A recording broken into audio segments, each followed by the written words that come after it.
Assalamualaikum warahmatullahi wabarakatuh. Perkenalkan, nama saya Khairun Nazwa dengan NPM 2021125000558 dari kelas S1C Prodi Pendidikan Bahasa Inggris Fakultas Bahasa dan Seni. Baik teman-teman sekalian, pada kesempatan kali ini saya akan membedah buku yang bertemakan Fikih Ibadah Orang Sakit yang ditulis langsung oleh dosen pengampu mata kuliah agama kita, yaitu Pak Uup Gufron SSMUD pada Januari tahun 2020 lalu oleh Media Madani sebagai penerbitnya. Tidak berlama-lama lagi, mari kita langsung bahas ke poin-poinnya. Teman-teman sekalian, buku ini dihadirkan kepada kita para pembaca dengan tujuan menjadi guidance dalam hal beribadah kepada Allah saat kita sakit. Karena kondisi semacam sakit ini suatu waktu akan menimpa kepada kita, maka dari itu kita harus mengantisipasi dan menyiapkan diri jika hal tersebut menimpa kepada kita. Karena sakit itu nggak boleh menghalangi kita dalam hal beribadah kepada Allah. Nah, tetapi akan sangat sulit bagi kita beribadah kepada Allah saat sakit, dan kita nggak tahu nih gimana cara-caranya dan ilmu-ilmunya. Oleh sebab itu, pada kesempatan kali ini, saya ingin membedah buku ini dengan tujuan membagikan ilmu atau materi yang saya dapatkan kepada teman-teman sekalian. Kita akan masuk ke bab 1, yaitu memahami makna sakit. Dalam pandangan Islam, terkait sakit dan penyakit merupakan suatu peristiwa yang akan selalu menyertai kehidupan manusia. Istilah penyakit disease dan keadaan sakit illness sering tertukar penggunaannya sehari-hari, padahal keduanya memiliki makna yang sangat berbeda loh. Sakit adalah gangguan dalam fungsi normal individu, termasuk keadaan organisme sebagai sistem biologis dan penyesuaian sosialnya. Dalam pandangan lain, sakit merupakan suatu keadaan dari badan atau sebagian organ badan di mana fungsinya terganggu. Dengan kata lain, sakit merupakan istilah medis yang digambarkan sebagai gangguan dalam fungsi tubuh yang menghasilkan berkurangnya kapasitas dalam diri kita. Penyakit terjadi ketika keseimbangan dalam tubuh kita tidak dapat dipertahankan. Sementara itu, keadaan sakit terjadi pada seseorang yang tubuhnya tidak lagi dalam keadaan sehat yang normal. Contohnya kepada penderita asma. Ketika tubuhnya mampu beradaptasi kepada penyakitnya, maka orang itu dikatakan tidak dalam keadaan sakit. Di hadapan Allah, orang yang memiliki sakit atau orang yang sedang sakit bukanlah orang yang hina, melainkan justru orang itu memiliki kedudukan yang sangat tinggi di hadapan Allah. Rasulullah Shallallahu Alaihi Wasallam bersabda, tidaklah seorang Muslim tertimpa suatu penyakit dan keletihan, kekhawatiran dan kesedihan, dan tidak juga gangguan dan kesusahan, bahkan duri yang melukainya, melainkan Allah akan menghapuskan kesalahan-kesalahannya. Hadis riwayat Bukhari dari Abu Hurairah. Bahkan Allah menjanjikan kepada orang-orang yang sakit, apabila ia bersabar dan ikhtiar dalam menghadapi ujiannya, Allah akan menghapuskan segala dosa-dosanya. Rasulullah Shallallahu Alaihi Wasallam juga bersabda, tidaklah seseorang Muslim tertimpa derita dari penyakit kecuali Allah hapuskan dengannya dari sakit tersebut kejelekan-kejelekannya, dosa-dosanya, sebagaimana gugurnya dedaunan sebuah pohon. Hadis riwayat Bukhari dari Abdullah bin Mas'ud. Lebih jauh lagi, jika kita mengamati kisah dari Nabi Ayub alaihi salam, maka kita akan menjumpai bagaimana nih perilaku hamba yang soleh dan hamba yang dicintai oleh Allah dengan cara diberi penyakit. Allah berfirman dalam surah An-Anbiya ayat 83 sampai 84. A'udzu billahi minasyaitonir rajim. Bismillahirrahmanirrahim. Wa ayyuba idz nada rabbahu anni massani yadurru wa anta arhamur rahimin. فاستحبنا له فكشفنا ما به من ضر وآتيناه أهله ومثلهم معهم رحمة من عندنا وذكرى للعابدين. Yang artinya, dan ingatlah kisah Ayub ketika dia berdoa kepada Tuhannya, ya Tuhanku, sungguh aku telah ditimpa penyakit, padahal Engkau Tuhan yang Maha Penyayang dari semua yang penyayang. Maka kami kabulkan doanya, lalu kami lenyapkan penyakit yang ada padanya, dan kami kembalikan keluarganya kepadanya, dan kami lipat gandakan jumlah mereka sebagai suatu rahmat dari kami dan untuk menjadi peringatan bagi semua yang menyembah kami. Dari ayat tersebut mengisahkan bahwa Nabi Ayub alaihi salam yang ditimpa penyakit sehingga kehilangan harta, keluarga, dan anak-anaknya. Dari seluruh organ tubuhnya, hanya hati dan lidahnya lah yang tidak ditimpa oleh penyakit. Allah biarkan kedua organ itu untuk terus bisa berzikir kepada Allah dan memohon keridhoannya atas penyakitnya. Dan kemudian Allah pun mengabulkan doa-doanya dan menyembuhkannya serta mengembalikan hartanya dan keluarganya. Nabi Muhammad SAW juga pernah bersabda, berobatlah karena tiada suatu penyakit yang diturunkan Allah kecuali diturunkan pula obat penangkalnya, selain dari satu penyakit yaitu ketuaan. Hadis riwayat Abu Daud dan At-Tirmidzi dari hadis Nabi Usamah bin Syuraik. Dari hadis tersebut kita dapat menemukan sebuah pemahaman bahwa penyakit pasti ada obatnya. Dan jika obatnya itu sesuai, maka penyakit itu akan memperoleh kesembuhan. Dan kesembuhannya itu datangnya dari Allah. Dari sini juga kita dapat mengambil pelajaran bahwa ketika seseorang ditimpa musibah atau penyakit, maka sebenarnya itu adalah pertanda bahwa Allah itu sangat menyayangi kita. Bisa jadi itu kesempatan untuk kita untuk bisa belajar lebih bersyukur dan sabar dalam menghadapi ujian Allah. Dan kita bisa jadi kian dekat kepada Allah. Kita akan masuk ke jenis-jenis penyakit dan upaya penyembuhannya. Manusia ini terdiri dari jasmani dan rohani, oleh karenanya penyakitnya itu juga terdiri dari penyakit jasmani dan penyakit rohani. Allah memberikan gambaran bahwa penyakit digolongkan menjadi dua, yaitu penyakit hati, mafis sudur, dan penyakit jasmani. Ayat yang memberikan gambaran tentang adanya penyakit hati adalah Quran Surah At-Taubah ayat 14. A'udzubillahi minasyaitonirrajim. Bismillahirrahmanirrahim.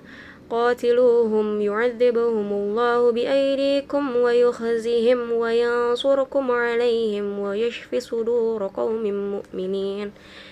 Yang artinya, perangilah mereka, niscaya Allah akan menyiksa mereka dengan perantaraan tanganmu, dan Dia akan menghina mereka dan menolongmu dengan kemenangan atas mereka, serta melegakan hati orang-orang yang beriman.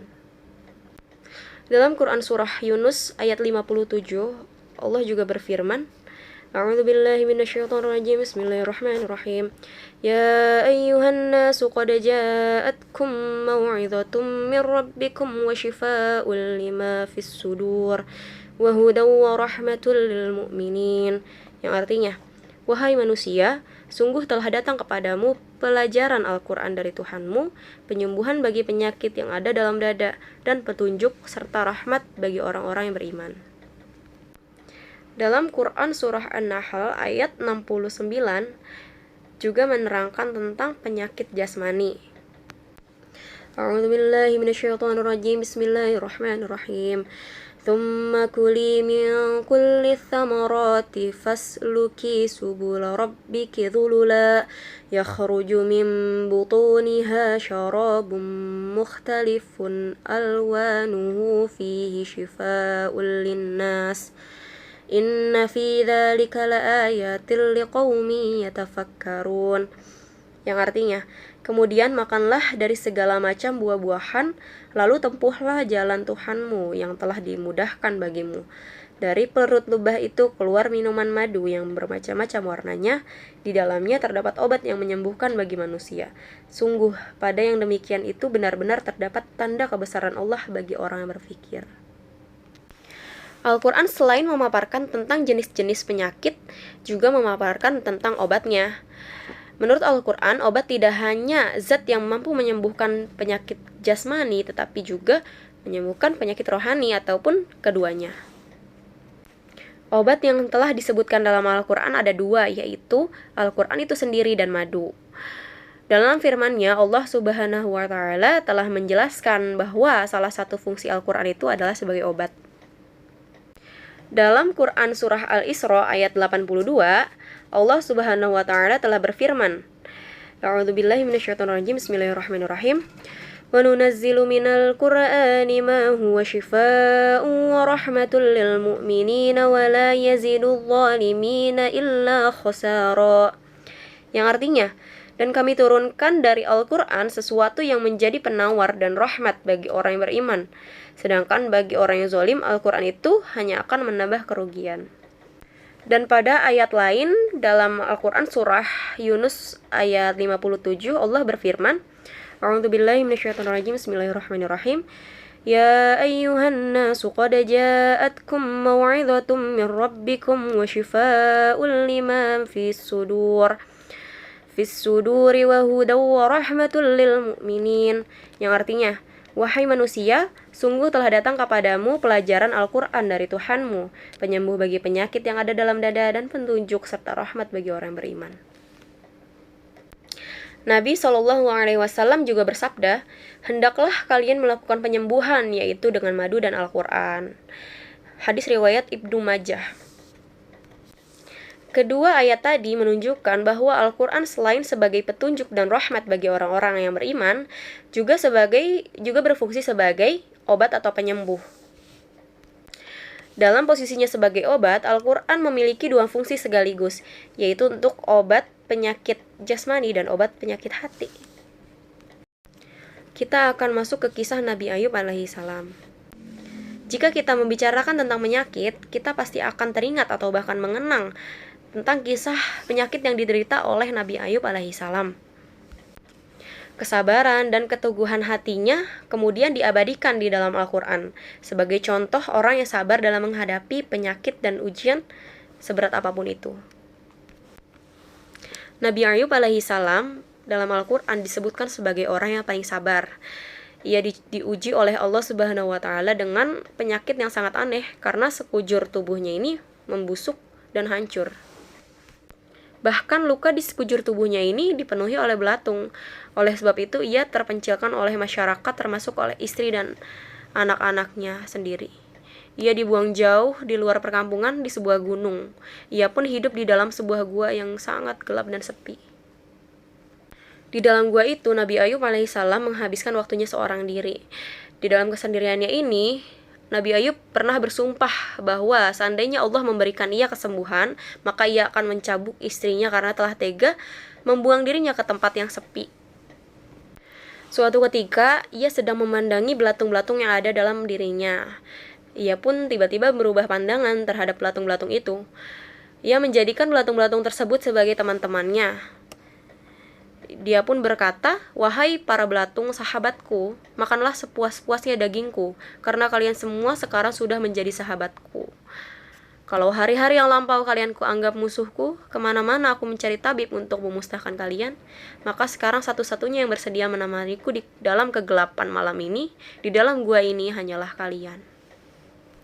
Semua orang termasuk anggota keluargaku membuang aku di tempat yang jauh ini. Konon, ketika ada belatung yang terjatuh dari badan Nabi Ayub alaihissalam saat ia sedang beribadah, ia angkat naik lagi ke badannya, karena sebegitu sayangnya Nabi Ayub kepada belatung-belatung itu. Belatung-belatung itu seperti menjadi binatang kesayangannya Nabi Ayub. Kalau dahulu Nabi Ayub jijik dan benci kepada binatang itu, sekarang Nabi Ayub sangat menyayangi dan menyukai belatung itu. Ini bisa menjadi pelajaran bagi kita bahwa perubahan persepsi bisa mempengaruhi perasaan kita. Dari yang tadinya terasa amat sakit, bisa jadi berkurang rasa sakitnya, bahkan bisa menjadi kenikmatan sendiri bagi kita. Baik teman-teman, kita akan masuk ke bab kedua, yaitu hikmah saat kita terkena sakit. Setiap orang pasti pernah mengalami sakit, entah itu penyakit yang berat ataupun penyakit yang ringan. Namun, setiap orang juga memiliki perbedaan dalam menyikapinya. Bagi sebagian orang, sakit ringan bisa dirasakan begitu menyiksa sehingga terlihat lebih berat dari semestinya.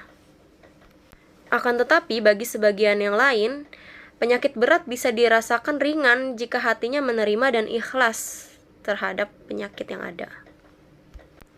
Ada anak muda yang terlihat sangat menderita karena ada jerawat yang tumbuh di wajahnya. Dia sampai gak mau keluar rumah karena malu memiliki jerawat yang bisa mengganggu penampilannya. Tetapi ada juga orang yang memiliki penyakit yang sangat berat, tetapi ia tetap tegar dengan penderitaannya. Dia beraktivitas seolah-olah dia nggak punya penyakit. Rasulullah SAW juga pernah bersabda, "Aku mengagumi seorang mukmin karena selalu ada kebaikan dalam setiap urusannya. Jika ia mendapatkan kesenangan, ia bersyukur kepada Allah sehingga di dalamnya ada kebaikan. Dan jika dia ditimpa musibah, ia berserah diri dan menjalankannya dengan sabar, bahwa di dalamnya ada kebaikan pula." Hadis riwayat Muslim. Dalam hadis ini, Rasulullah SAW menjelaskan ada dua keadaan yang ada dalam diri manusia, yaitu ada kesenangan dan pula kesedihan. Dua keadaan itu dapat membedakan yang mana orang yang beriman dan mana orang yang tidak beriman. Orang yang beriman selalu bersyukur setiap mendapat kesenangan dan selalu bersabar ketika mendapat musibah. Ada pula sakit menggugurkan dosa. Penyakit yang diderita seorang hamba akan menjadi sebab diampuninya dosa yang telah dilakukannya, termasuk dosa-dosa di setiap tubuhnya.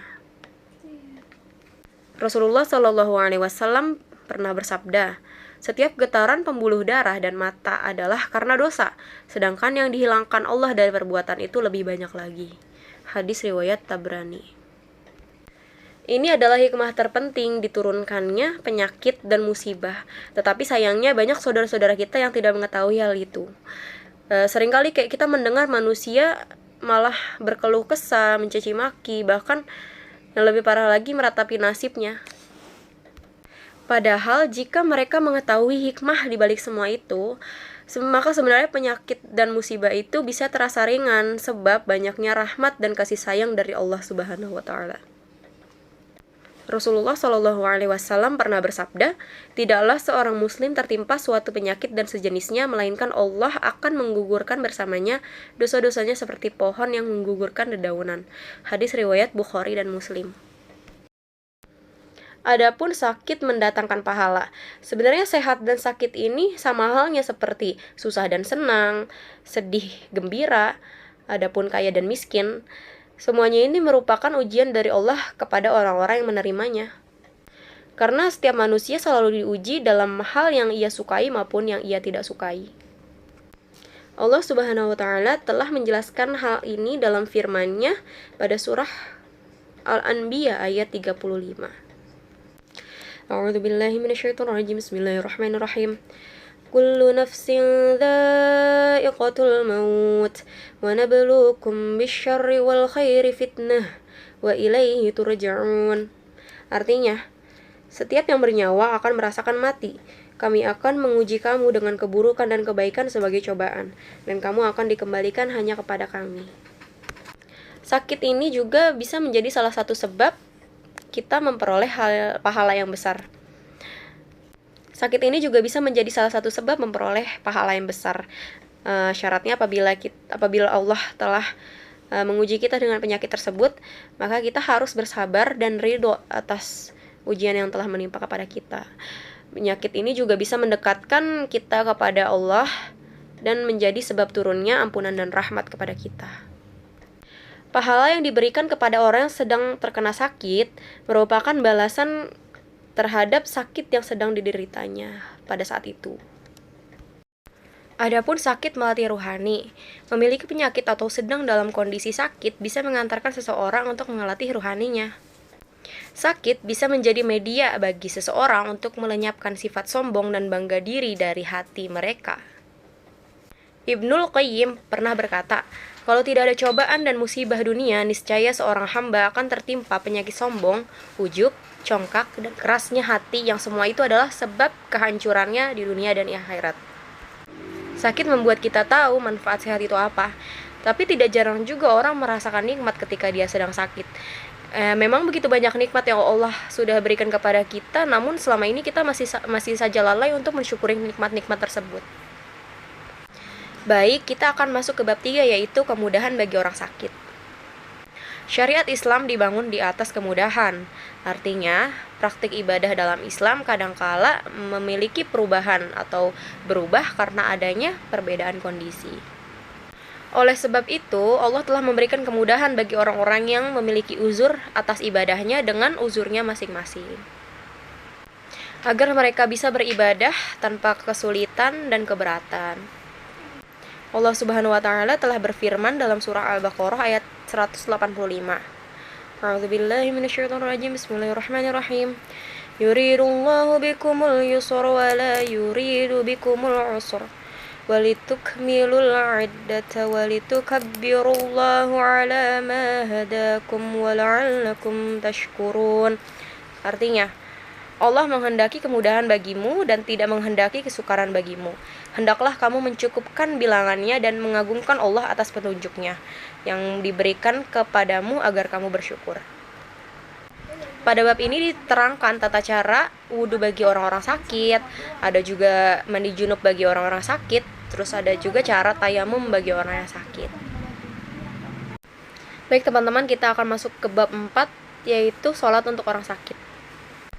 Sholat merupakan suatu kewajiban bagi orang muslim yang sudah mukallaf. Sholat sendiri merupakan rukun Islam yang kedua setelah syahadat. Islam didirikan atas 5 sendi atau tiang, dan salah satunya adalah sholat. Maka barang siapa yang mendirikan sholat, maka ia juga mendirikan agama Islam. Dan barang siapa yang meninggalkan sholat, maka dia juga meruntuhkan agama Islam. Sholat didirikan pada 1 hari 1 malam sebanyak 5 kali dan berjumlah 17 rakaat. Sholat itu harus dikerjakan atau didirikan tanpa kecuali di saat kita sedang sehat maupun saat kita sedang sakit. Jadi dalam keadaan apapun tanpa terkecuali, setiap orang muslim harus mendirikan sholat wajib 5 waktu. Hal ini juga tidak terkecuali bagi orang yang sakit. Hanya saja Allah memberi kemudahan bagi orang-orang yang sakit untuk mempermudah ibadah sholatnya. Allah memberikan kemudahan bagi orang-orang yang sakit untuk mendirikan sholatnya. Yang pertama, ada sholat dengan cara berdiri, ada juga dengan cara duduk, ada juga dengan cara berbaring, ada juga dengan cara terlentang, dan sholat dengan cara isyarat. Baik teman-teman, kita akan masuk ke bab 5, yaitu puasa orang sakit. Ibadah puasa merupakan melatih sabar dari rasa haus dan rasa lapar, serta menjaga lidah dari berucap yang tak benar, serta menjaga telinga dari yang haram didengar. Adapun orang sakit boleh meninggalkan puasa. Yang dimaksud ini adalah jika puasa yang dikerjakan bisa membahayakan keadaannya. Di dalam buku ini menjelaskan ada 2 pandangan terkait apakah seorang yang sedang sakit ini boleh berpuasa atau tidak. Pandangan pertama menurut Hanafiyah dan Syafi'iyah, dan pandangan kedua menurut Malikiyah. Baik, kita akan masuk ke bab 6, yaitu haji orang sakit. Calon jemaah haji biasanya akan menjalani berbagai macam tes secara menyeluruh, baik tes fisik maupun tes mental. Catatan medis tentang kesehatan para calon jemaah haji menjadi pegangan yang sangat penting bagi tenaga kesehatan untuk melakukan tindakan. Para penderita juga diharapkan untuk membawa obat-obat yang memang biasa dikonsumsi untuk mengantisipasi ketika terjadi sesuatu yang tidak diinginkan. Pada saat di tanah suci, jemaah harus memilih ibadah sunnah yang sesuai dengan kemampuan mereka. Jangan memaksakan diri sehingga justru malah keteter saat melakukan rukun haji tersebut.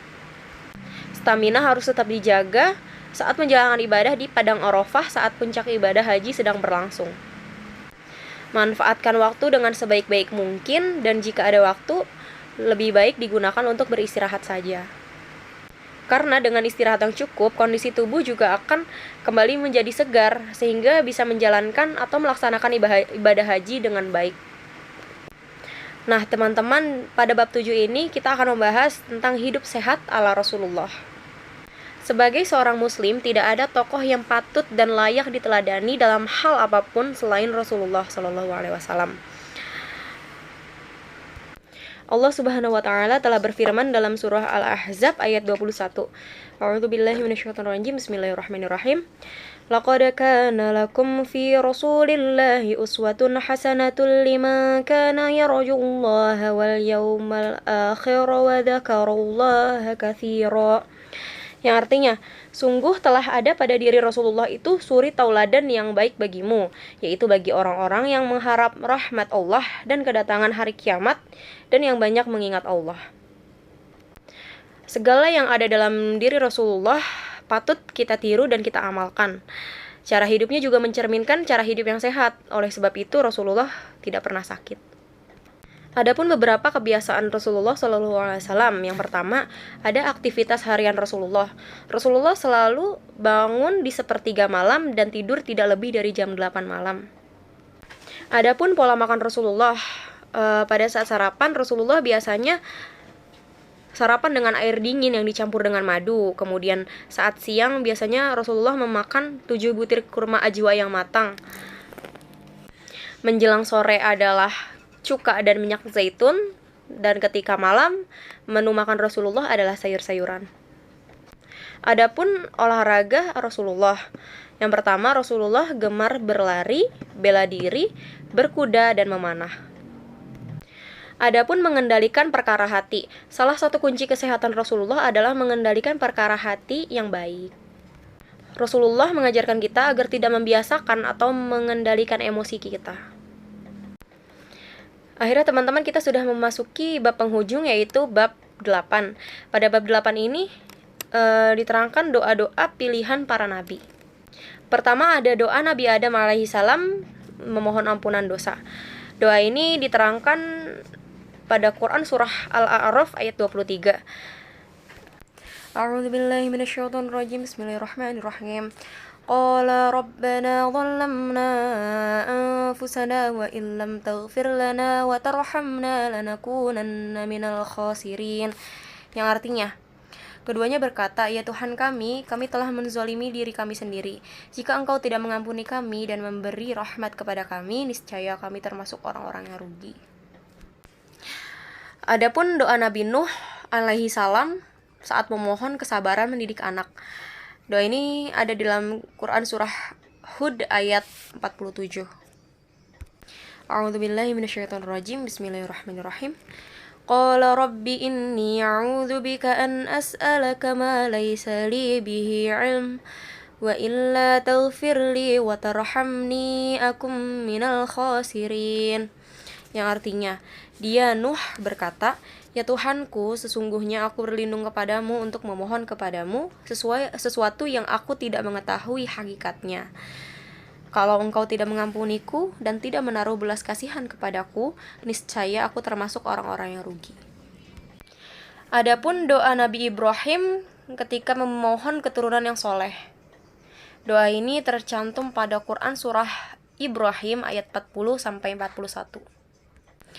A'udzu billahi minasyaitonir rajim. Bismillahirrahmanirrahim. Rabbi ja'alni muqimas salati wa min dhurriyyati rabbana wa taqabbal du'a. Rabbana ighfir li wa liwalidayya wa lil mu'minina yawma yaqumul hisab. Yang artinya, ya Tuhanku, jadikanlah aku dan anak cucuku yang orang yang tetap melaksanakan sholat. Ya Tuhan kami, perkenankanlah doaku.